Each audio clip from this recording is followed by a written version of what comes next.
It opens up on the other side. It opens up on the other side, so we probably can, I think we probably could, probably be okay. Let's see, maybe what I will do, you know I don't go anyplace without my chart. Maybe I will do this.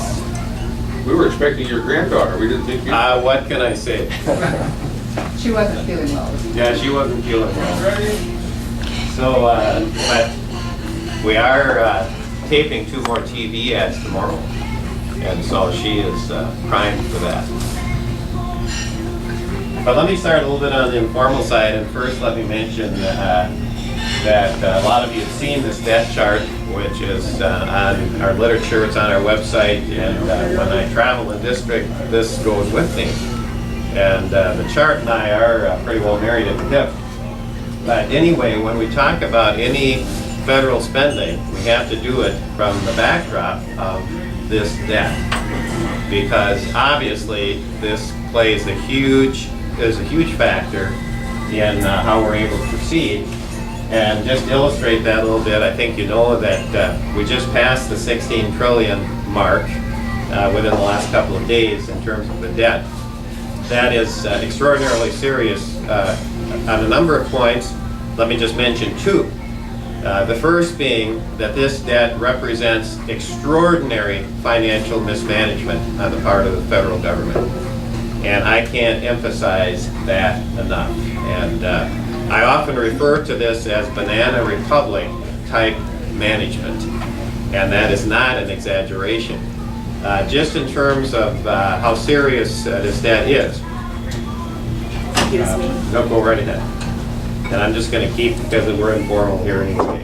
In terms of how serious this is, right now 20 cents out of every federal dollar collected goes to pay interest on the debt.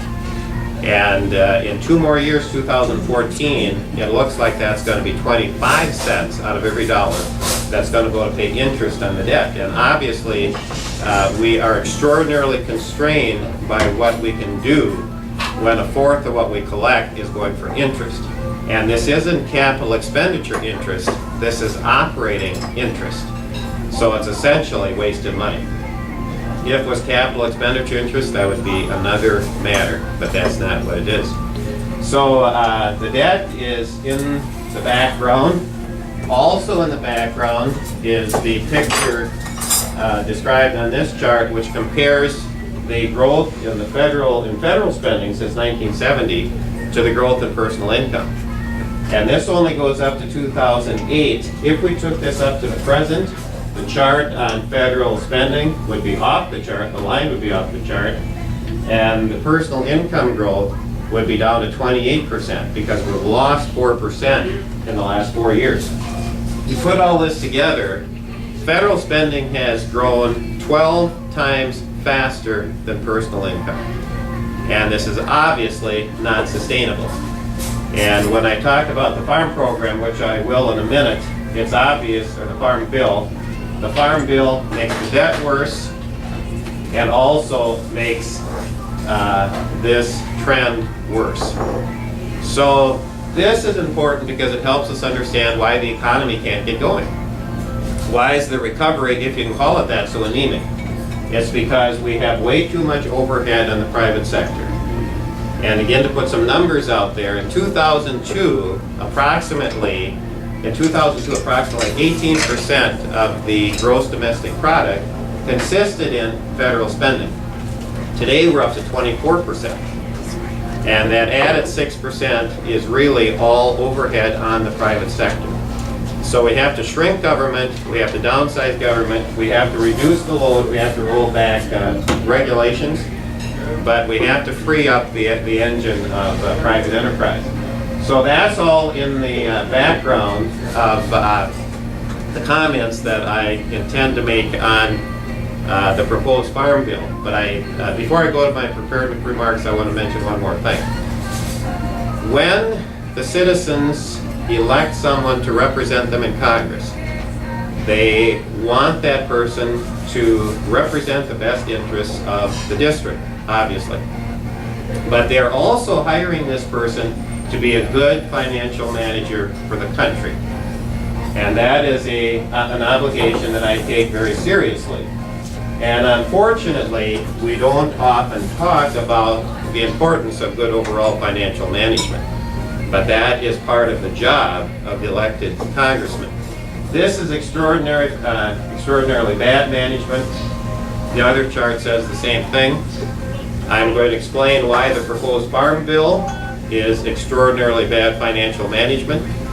And I'm going to argue that we have to be good managers of our resources, and that the welfare of agriculture in the first district is very much affected by the financial situation of the country, and probably more so than by any argument that we should pass this bill prior to October 1st. So, having said that, let me go to my prepared remarks, and after that I will welcome any questions or suggestions.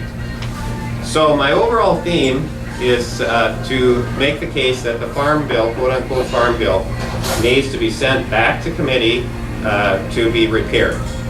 And that, number one, it's unacceptable the way it is, and secondly, it's doubtful if it can pass the way it is.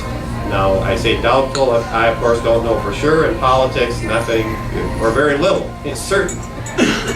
But those who are arguing that we need to pass it now are probably being counterproductive. We would probably do better to send it back to committee, get it fixed, and have something we can pass.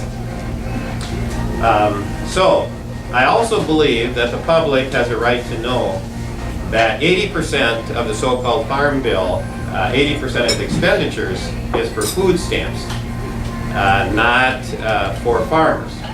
And of the remaining 20%, a little bit more than half goes to subsidies for farmers. 11% of the whole bill goes to subsidies for farmers, and 9% goes to conservation programs. So I want to focus on the 80% that goes to food stamps, also called SNAP, Supplemental Nutritional Assistance Program, because there we have the most extraordinary mismanagement. And if a member of Congress votes for this bill, they are voting not only for the conservation, for the income subsidies for farmers, they're voting for the 80% that's food stamps. And if you vote for this bill, you better be able to justify that 80%. So it is my position that there are three major flaws in this bill, at least, that need to be repaired. Maybe more, but I'm going to concentrate on three. The first is that the bill really needs to be divided into two bills. A farm bill, and conservation programs can be part of that, and a food stamp bill. And really, the fact that we have two topics rolled into one bill is one of the reasons why federal spending is out of control.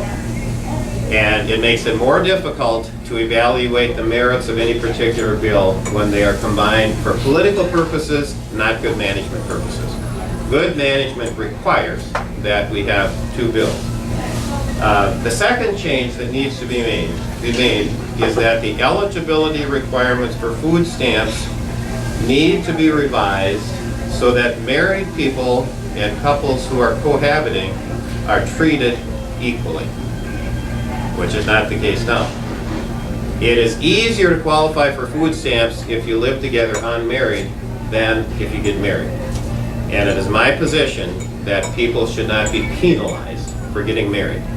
That's true in food stamps, that's true on Obamacare, and it's true on all government programs. So it's easier to qualify if you're not married, and that's one of the big reasons why 2/3 of food stamps goes to unmarried people, and only 1/3 to married. And I'm not going to draw one-to-one correlation or relationship because that would be very difficult to establish. But one of the reasons for the disparity is that the bill discriminates against married people. And it is my position that the federal government has to stop discriminating against married people at all points, not just here.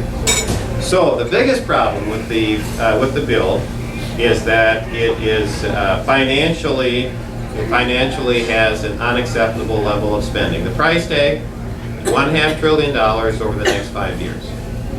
And that is $1.5 trillion that we do not have. And obviously we have to stop spending money that we don't have.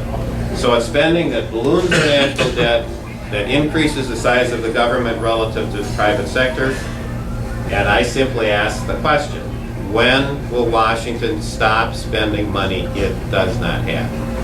Obviously, we need new management in order for that to take place. So, here's where we're headed. In 2007, the federal government spent $30 billion on food stamps. In 2011, it spent $78 billion, according to the Congressional Budget Office. In other words, the food stamp portion more than doubled. The bill before us, called the Farm Bill, which is really a food stamp bill with a Farm Bill rider, takes that up to $80 billion, locks it in for 5 years, the life of the bill. And serious questions need to be made about whether that is the right policy. We need to be cutting government spending, not inflating it. And this kind of inflation of government spending is absolutely not an option. Look at the debt, our backs are to the wall, we can't continue to do this. So the so-called Farm Bill really puts before Congress the question of whether it is willing to change direction, again relative to this debt, willing to change the destructive financial course it is following, or whether it is willing to adopt a good management, reasonable, real-world type of approach. And the advocacy of this bill, those who advocate it, they're obviously on the wrong side. So for me, I favor the plan of Congressman Paul Ryan to turn food stamps over to the states with block grants. And so the states can the Congress can give the states the block grants, then the states can add their own money if they wish. But right now, states have no skin in the game. And they have to have some skin in the game if they, or at least potentially, if they're going to administer this properly. Congress has demonstrated its incompetence in managing the food stamps program.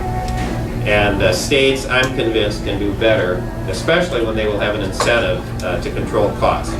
Right now, the incentives are all in the direction of getting more people on and inflating the costs. And let me mention 3 things. Number 1, states want to get as many federal dollars into their states as they can. Okay, every state wants to do this. How do you do that? One way is get more people on food stamps. So the incentive is in the direction of getting more people on rather than more people off. Secondly, the Department of Agriculture has been giving states bonuses if they get more people on the program. And obviously that incentive is going in the wrong direction. And then on top of that, USDA has been spending millions of dollars advertising, trying to get people on the program. And so the incentives are going in the wrong direction, and we need to have that turned around. So if we block grant the money, that states have an incentive to keep costs down. Bottom line, government should be trying to get people off of food stamps, not trying to get people on. So that is obviously one of the principles involved. So as I said at the beginning, when citizens elect somebody to represent them in Congress, they are hiring that person to be a good manager of the nation's financial resources. And ultimately, the good of a district and the good of the nation go hand in hand. Because where the country goes financially, so goes the first district in Minnesota. And as far as the farm economy is concerned, where the country goes financially, so goes the farm economy. These are all intertwined, part of the same picture. So anyway, I'm here to say what I must say, and that is we cannot do this. We have to change direction, and this is where it has to start. And let me just add the footnote that for my part, I have to be the same person before an election as afterwards. And I'm not going to lay back in the weeds and not say anything about a very important bill that is bad public policy.